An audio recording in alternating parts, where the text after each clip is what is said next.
उस स्त्री की कहानी तो सुनी ना, जिसने चूड़ियां खरीदी थी नहीं, और महीने भर चटकाती फिरी, बजाती फिरी, मगर किसी ने ना पूछा, तो उसने अपने घर में आग लगा दी। और जब छाती पीट पीट के खूब हाथ हिला हिला के चिल्लाने लगी कि बर्बाद होगी बर्बाद होगी, तब एक स्त्री ने उससे पूछा कि भाई और तो सब ठीक है, बर्बाद तो तू होगी, मगर चूड़ी कब खरीदी? उसने कहा ना समझ, अगर पहले ही पूछी होती तो घर में आग क्यों लगती।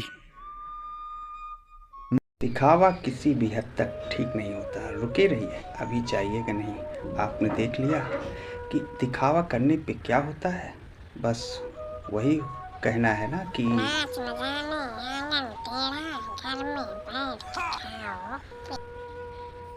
तुझे बहुत जल्दी होती रहती है, कोई बात कहने की तुझे बहुत जल्दी रहती है। चल हट अब।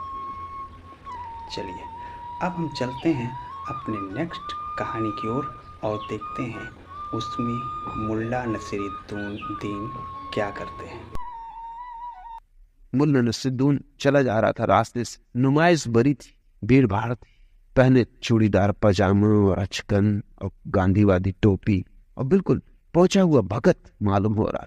एक सुंदर सी स्त्री दिखाई पड़ गई। बूढ़ा हो गया और कहता है जगत इत्यादि सब माया है। मगर जब एक सुंदर स्त्री दिखाई पड़ जाए तो ऐसे सिद्धांतों की बातों में कौन पड़ता है। एक धक्का दे लेने का मन हो ही गया, मन ही तो है, धक्का दे दिया। उस स्त्री ने भी चौंक के देखा, उम्र होगी कम से कम उसके पिता के बराबर मुल्ला नसीरुद्दीन की। कहा कि शर्म नहीं आती, बाल सफेद हो गए। मुल्ला नसीरुद्दीन ने कहा कि भाई बाल तो सफेद हो गए मगर दिल अभी भी काला।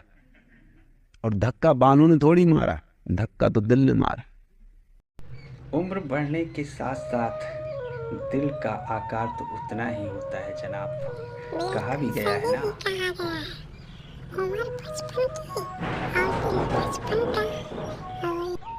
तो सब कुछ बक जाता है, लेकिन फिर भी हमें अपने जीवन में हमेशा अपनी उम्र के साथ साथ अपने विचारों को भी बदलना पड़ता है। और अब देखिए, आपको परेशान करने के लिए आपके घर पे अक्सर लोग आते रहते हैं। उन्हें भगाने का क्या जुगाड़ है, अगली कहानी में। मुल्ला नसीरुद्दीन से उसका मित्र कह रहा था कि कुछ लोगों से मैं बहुत परेशान हूं, आ जाते हैं वो बहुत बोर करते, पड़ोसी हैं, उनसे छुटकारा भी नहीं होता, शिष्टाचार बस उनको सुनना भी पड़ता है, और ऐसा बोर करते और वही वही बातें सुना चुके बहुत बार।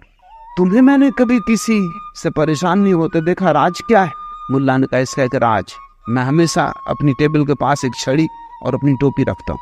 छड़ी और टोपी से क्या होगा? उस आदमी ने पूछा। रखे रहो छड़ी टोपी, जिसको सताना वो सताएगा। उसने कहा इतना आसान नहीं, जैसे मैं किसी आदमी को आते देखता हूँ जल्दी से टोपी लगा के छड़ी उठा लेता हूँ। उस आदमी ने पूछा मैं फिर भी नहीं समझा, इससे होगा क्या? टोपी लगा के छड़ी भी उठा लोगे? उसने कहा तुम समझे नहीं, बात सीधी साफ, इसके पीछे गणित, इसके पीछे चाल, इसके पीछे कूटनीति। वो आदमी पूछता है कहीं जा रहे हैं, कहीं से आ रहे हैं?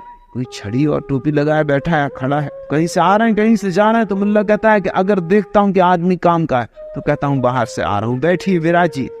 और देखा कि आदमी बेकाम में बोर करेगा तो कहता हूँ बाहर जा रहा हूँ, नमस्कार।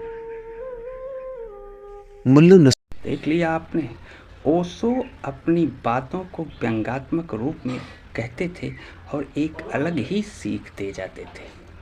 आपको वीडियो पसंद आया हो तो लाइक कीजिए, चैनल को सब्सक्राइब कीजिए और कमेंट बॉक्स में ज़रूर लिखिए कि हम अगला वीडियो, अगले पार्ट इस वीडियो का लाएं कि न लाएं। Thank you.